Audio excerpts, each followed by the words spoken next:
দর্শক, আমি এই মুহূর্তে আছি তামাকের একটি খ্যাতে, যে তামাক নিয়ে আজকে আমাদের অনেক ধরনের প্রচারণা হয়, যেটা হচ্ছে তামাক হচ্ছে স্বাস্থ্যের জন্য ক্ষতিকর, এবং এই স্বাস্থ্যের জন্য ক্ষতিকর জিনিসটাই কিন্তু আমরা কোনো না ভাবে কোনো অঞ্চলে আবাদ করে থাকি।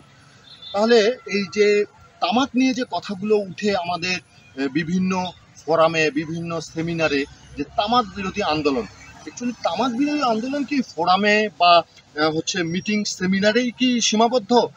যদি ওই জায়গা থেকে বেরিয়ে আমরা যারা আবাদ করে এই জিনিসটা, তাদের কাছে যদি আমরা এই অনারটা দিয়ে তাদেরকে বুঝাই এবং তাদেরকে অ্যাওয়ারনেস করি, তাহলে এই তামাকের যে আবাদগুলো হয়, এই আবাদগুলোই কিন্তু আমরা তামাক পাবো না। যখনই তামাক পাবো না, তখন তামাক বিরোধী যে আন্দোলনটা আমরা করে থাকি, সে আন্দোলন কিন্তু আর ওইভাবে করা প্রয়োজন হবে না।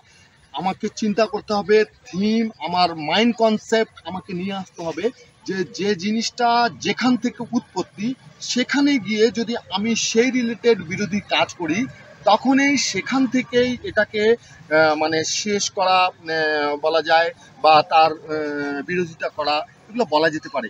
কিন্তু আসলে আমাদেরকে সভা সেমিনার এগুলো দিয়ে আসলে আমার কনসেপ্ট বা মাইন্ডে না।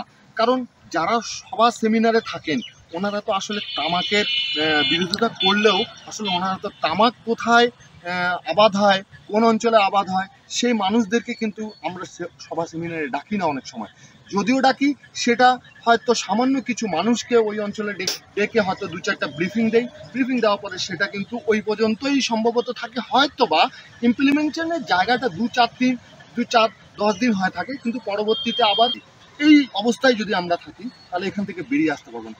বেরিয়ে আসতে গেলে যেটা করতে হবে, সেটা হলো এই আবাদ, যেটা আমরা দেখতেছি বর্তমানে তামাকের আবাদ। এই দেখেন, তামাক কয়েকদিন পরে কিন্তু তামাকের মানে রূপে চেঞ্জ হয়ে যাবে। এই যে এইখানে এই দেখা যাচ্ছে শুকায় যাচ্ছে পাতা, পাতানোর পরে এটা রিফাইন হওয়ার পরে বিভিন্ন গুল ফ্যাক্টরিতে যাবে, বিভিন্ন সিগারেট ফ্যাক্টরি, বিড়ি ফ্যাক্টরি, ভ্যান্ডররা যারা এগুলো নিয়ে ব্যবসা করে, তারা কিনতে আসবে, এবং এটা একটা পর্যায়ে গিয়ে মানে যারা ব্যবহার করে তাদের পর্যন্ত চলে যাবে, আর কি ভোক্তার কাছে চলে যাবে। তো এই ভোক্তার কাছে যাওয়ার আগে যারা উৎপাদন করেন, তাদের কাছ থেকে বেরিয়ে আসলে আমার মনে হয় যে তাদের কাছে এই মেসেজটা দেওয়া, যে তামাক উৎপাদন না করলে আমাদের স্বাস্থ্য ভালো থাকবে। দেখেন, আজকে এতগুলো জায়গায় যদি আমি তামাক উৎপাদন না করে অন্য কিছু উৎপাদন করতাম, যেটা স্বাস্থ্যের জন্য ভালো, স্বাস্থ্যের জন্য ঝুঁকি নয়, এরকম যদি আবাদ করতাম, তাহলে এই জায়গাটার পরিবেশটা আশেপাশে ভালো থাকবে। এই জায়গাগুলো থেকে আমাদেরকে বেরিয়ে আসলে আমার মনে হয় যে আমাদের সমাজ, রাষ্ট্র এবং স্বাস্থ্য, এই সমস্ত কিছু যেটাকে নিয়ে আমরা চিন্তা করি, সেই জিনিসগুলো পজিটিভ হয়ে যেত। তামাক আবাদ করব না, কিন্তু তামাক দিয়ে আমাকে রক্ষা করতে গেলে কিভাবে রক্ষা করতে হবে, এই জায়গাটার মধ্যে আমাকে চিন্তা করতে হবে। আশা করি সকলে বুঝতে পেরেছেন। আসসালামু আলাইকুম, এখানে শেষ করছি।